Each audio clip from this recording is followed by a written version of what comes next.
Welcome to Inland Edition, where this season we're having conversations with people who represent nonprofit organizations working to make the Inland Empire a better place. My name's Joe Richardson. I'm a local attorney, Inland Empire resident, and your host. And today we're going to chat with Matt Abularach Macias, the Deputy Campaigns Director of EnviroVoters. EnviroVoters has a vision to solve the climate crisis while fostering a just and sustainable democracy and economy. They organize and educate voters. They elect and train leaders who will fight to protect our land, water, and air, and hold lawmakers accountable to policy change. Originally focused in San Bernardino and Riverside, Matt has expanded this work to statewide organizing efforts. He graduated from UCLA with a degree in Chicano Studies and got his start in the political world as a regional field director on the successful campaign to elect Pete Aguilar to the United States Congress. Let's meet him now and learn more about how EnviroVoters is affecting our community.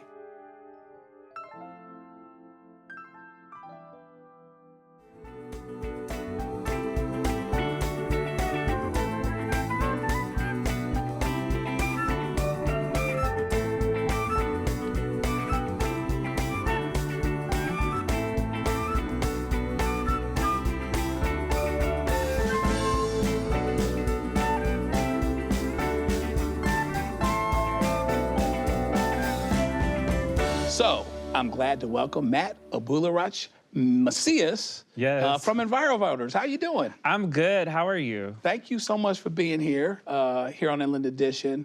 And I'm always excited about all of our interviews, but this was really talking to me big time. So I'm excited to get your thoughts and for you to share about your organization. So let's build the house a little bit. Let's talk a little bit about how, you know, in your journey, you came across what ends up being, you know, just a pretty purpose-driven gig and organization. But talk about your background some. Yeah, so actually I came to California Environmental Voters by accident. Okay. It wasn't something that I ever thought when I was in college, oh, I want to go work for an environmental organization. This is the issue that I really care about. This is where my life's taking me. I grew up out here in the Inland Empire.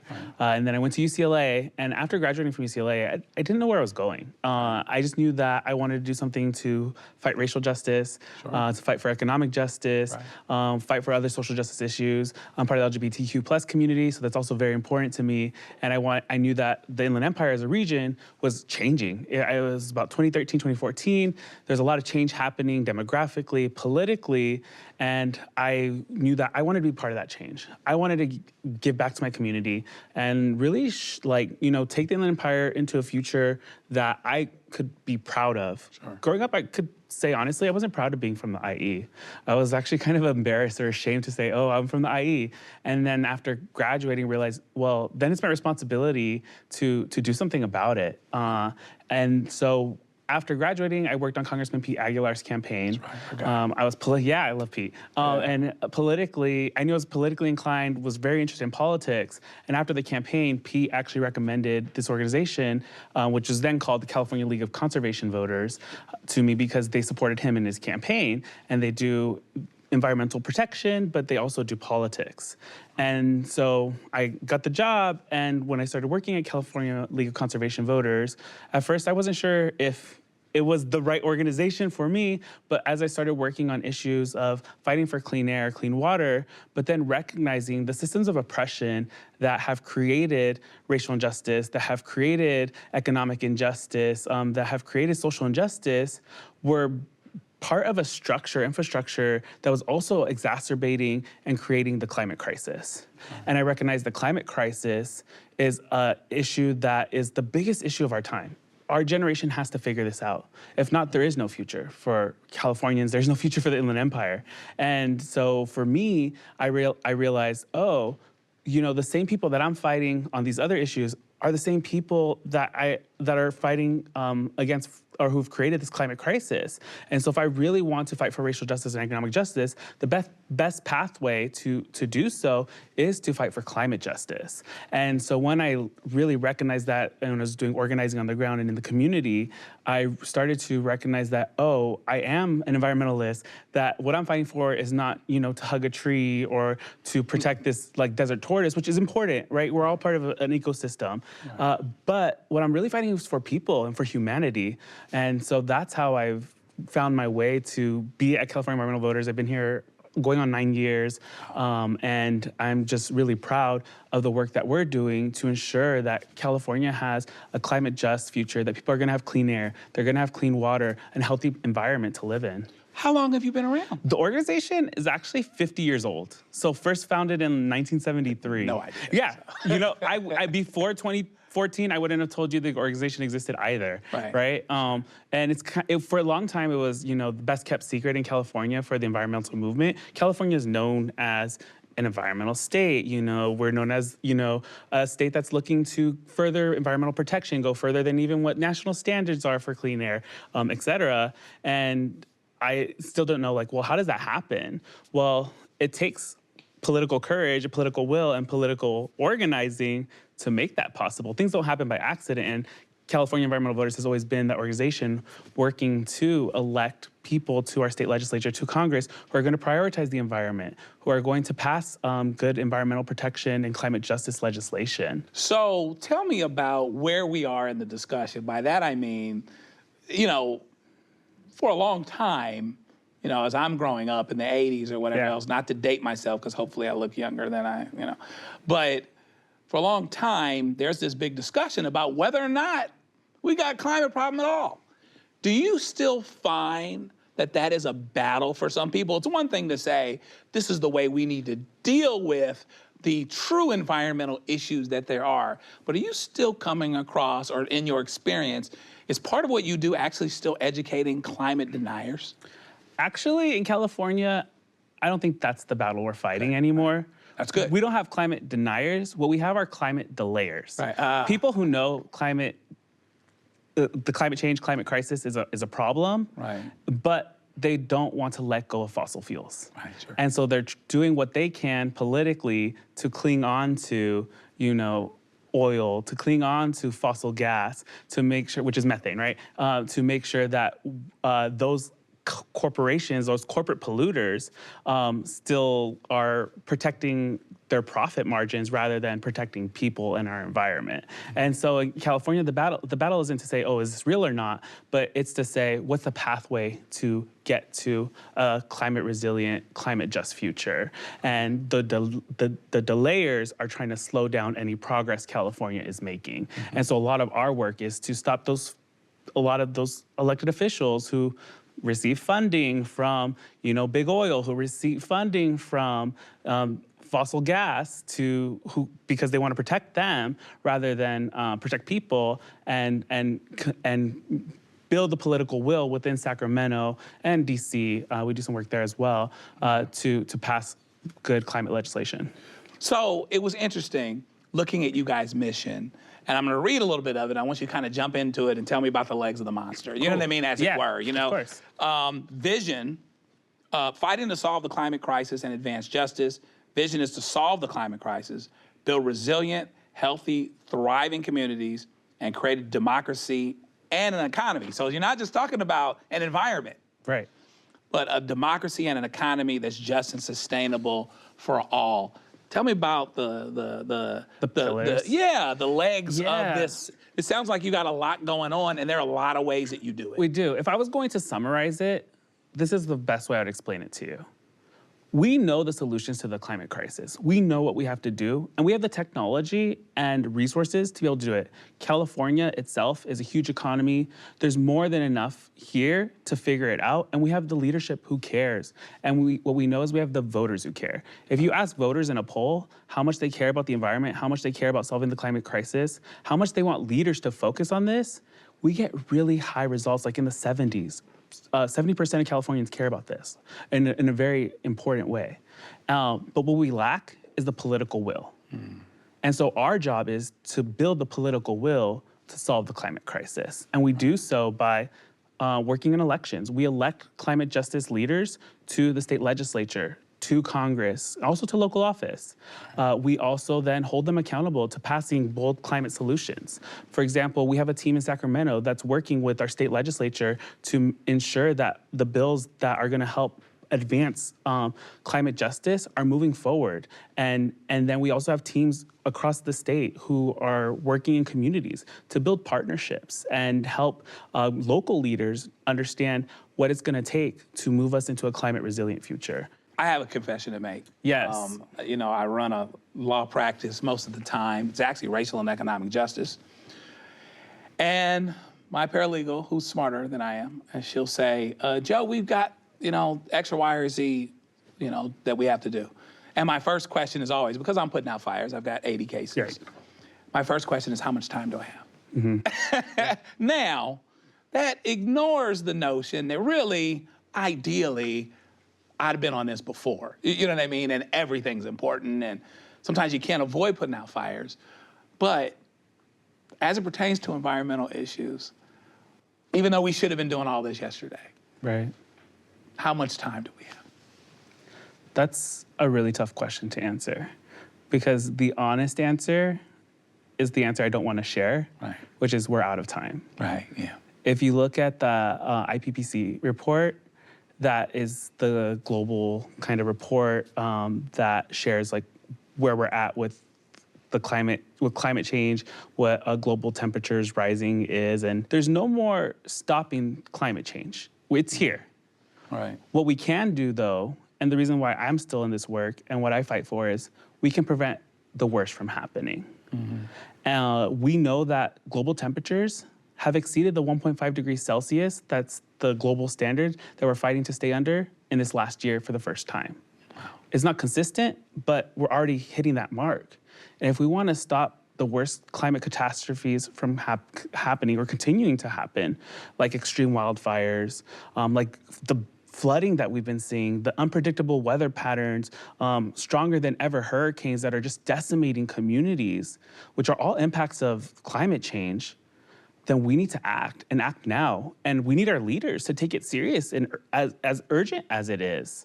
And unfortunately, we're still not seeing that same sense of urgency from our leadership. So maybe that connects to the next question, and you can confirm it for me. What do you see as your biggest challenges in what you're doing? The biggest challenge, honestly, is fighting the biggest corporations in the world who have all the resources at their disposal, who are setting propaganda and messaging to create fear in voters, to create fear in residents of California, that any kind of change to our lifestyles, our livelihoods, is a negative one. We can overcome that, and we have to overcome that, and say, actually, there's a better pathway for California. And fighting the climate crisis, adapting to climate change is actually going to create more economic opportunity. It's going to create a healthier future for everybody. And that is the future worth fighting for. Not staying, stuck or married to our gas-powered vehicles or, our gas stoves, which, again, people are touchy and sensitive about those things. And I understand, I get it. Because there's also a financial cost, right? And so the part that our movement has to help be part of is the solutions to ensuring that there isn't increased financial burden on those who are already struggling to get by. But in the long run, I'm a believer that actually going into a clean energy future is a more financially secure and safe one, and gonna be more affordable in the long run. And there's data to prove that. Right. So for me, the biggest hurdle that we have to overcome is the political will to make change. Right. People don't like change, they're afraid of it. But I guarantee that if we do this right, we're gonna have a more prosperous future for everyone that's more just, and a healthier future for everyone. And that's a future worth fighting for. I have a theory. Okay.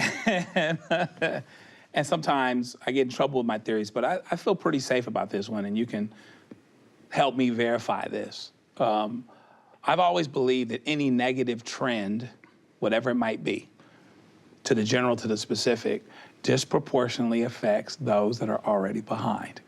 So it's interesting to me how we're talking about, I loved whenever it happened, the idea that we made the shift to calling this a justice issue. Right. Because it is a justice issue. absolutely. Because who do the missions affect? Who do the big, the big factories are often in neighborhoods Right. that are disproportionately people of color, Right. and everything. So it's another example, to my mind, of an urgency that comes from the fact that, whoa, this is really stepping on folks that are already struggling. And so it perpetuates this continuation of worse health outcomes, add the economic issues. So you need more fiscally dealing with health issues that you don't have necessarily. From a job justice standpoint, if you don't have jobs with medical insurance and things like that, it's just a self-perpetuating thing. Talk about that in the context of the environment. I mean, Black, Latino, indigenous communities of color, and other communities of color, I should say, have long already been facing the worst impacts of the climate crisis. As you mentioned, in the Inland Empire, for example, we have a proliferation of warehouses. And with warehouses comes a lot of diesel truck traffic. And that truck traffic is bringing a lot of pollution that is giving kids asthma, giving families cancer. And it's something that's already hurting a lot of low income and communities of color. And that is something that is not new. You know the history of redlining and environmental racism. Sure. And we see that happening still to this day. But it's also happening at a global scale. Right. If you think about the refugee crisis that's happening with migrants at the border, that is something that's being driven by climate change. There's economic reasons why they can no longer live in the places that they're from, and they're making the choice to take the risk and try to come to the United States for a better life. And that's gonna continue to happen tenfold in the years to come, because as climate change makes water more scarce, farming and agriculture more difficult, yielding lower results, people are gonna be hungrier, there's gonna be fights over resources, and it's gonna drive a lot more migration globally. And so a lot of these communities, not just here in California and the Inland Empire, but globally, are already dealing with these consequences. And unless we do more to address the crisis, it's only gonna get worse. Are there any specific programs that you guys carry out, that you connect with, that you do as part of your job, as your organization, that you are particularly proud of? I'm sure you're proud of all the work you do, but tell me something that really sticks out. So one of the big things that we do each year is called our scorecard. We usually release it early in the year, January, February, and what it does is it rates all of our legislators on how they voted on environmental legislation. Mm-hmm. And why that's important is because so many times we elect people to go to Sacramento, make decisions on our behalf, hoping that they're making the best decisions, but who's watching what they're actually doing and letting the voters know this is how your legislator's performing on these issues that you care about. Well, that's what our scorecard does. It shows voters, this is your legislator, this is how they performed on the environment. And if they're doing great, congratulate them. If they didn't do so great, hey, maybe you should talk to them because you care about the environment and you want them to care about the environment the way that you do and make their votes consistent with that. So that our scorecard comes out each year. I love that. The other big program that we have that I'm super excited about is what we call our ambassador program. What we do is we train about 10 to 15 young folks in our communities. It's based here in the Inland Empire. We also have a cohort that's based in the Central Valley. We train them on how to organize, what's happening in politics, what's happening in their communities with regard to environmental injustice and climate change. And then they work together, design a campaign so that they can fight and have their voice heard as young people for what they want to see happen. And they have a campaign called We Can, Water Equity, Clean Air Now, that they're fighting to get youth advisory councils at each of their county levels so that they can have a voice in the policy that our leaders are making locally. Tell me about our causes for optimism. Sometimes, in what we do in our work from day to day, you're so busy trying to slay dragons and make progress on things. For all of the things that you made progress on, there are other things that maybe you didn't, or there's always something to do, particularly once you know what your work is and your calling related to that, you find that work is everywhere, right? Mm-hmm. But I also think this is a good exercise because it allows you to step away from a little bit from your day-to-day, even though this is part of it, to find that optimism in what it is that you're talking about and what it is that you're doing, and how illuminating it is for people like me and us to understand that there's this organization that's doing this. So give us some causes for optimism. Yeah, well, there's several things that make me optimistic in the work we're doing that I really, that drive me every day, because how do you get up in the morning without having a sense of hope? And so for me, first and foremost is young people. Like I mentioned to you earlier, young people care so deeply about climate action and solving the climate crisis. And they are fighting day in, day out. You see young people organizing huge marches, strikes, getting national, global attention for their fight for their future and all of our futures. So seeing the organizing and power building that young people are doing is one of the best things that I think that I'm like, okay, well, if they're doing it, I'm doing it too, right? I'm in it with them. The second thing is knowing that we can do hard things. We can pass tough legislation that is gonna have a positive impact on people immediately. For example, a couple years ago, we passed a piece of legislation that created health buffer zones between where oil and gas drilling was happening and where people live, work, and play. And that's gonna actually be on the ballot as a referendum in November. But knowing that once that bill's passed, which it took a long time, like 5-6 years for us to get that actually passed from the legislature, and once it's implemented, people are no longer gonna have the worst health impacts from having oil drilling in their backyards. And that kind of change, where you can make change in people's lives like that, gives me a lot of hope and optimism. Older folks in my demographic, we're scared to death. You said it yourself. We don't want to change anything. What are some of the things that, I've got a good gas burning car and it's fine. And when it doesn't run, I can always push it. I had something happen where someone couldn't get up to pulling their Tesla because there was low clearance, at this place. This is a perfect example of, are we really ready to change? The guy's car sat there for 3 days. Put us at ease, if you can, about the idea of how will we do some of the things when we change and become more environmentally conscious, the things that people are so unwilling or reticent to give away or to let go of. How are we gonna do some of these things? Talk to us old fogies, keeping it real, right? Hey, it is what it is, that are just scared to death of change, even though in areas where we've embraced change, we're always better for it. Yeah, I think it's stuff that you already are probably familiar with. Right. Renewable energy is sourced from a lot of different places, but the two cheapest and fastest growing forms of renewable energy are solar and wind. Right. And it's expanding those and getting those onto our grid. Offshore wind is something that California is currently looking to invest in a big way.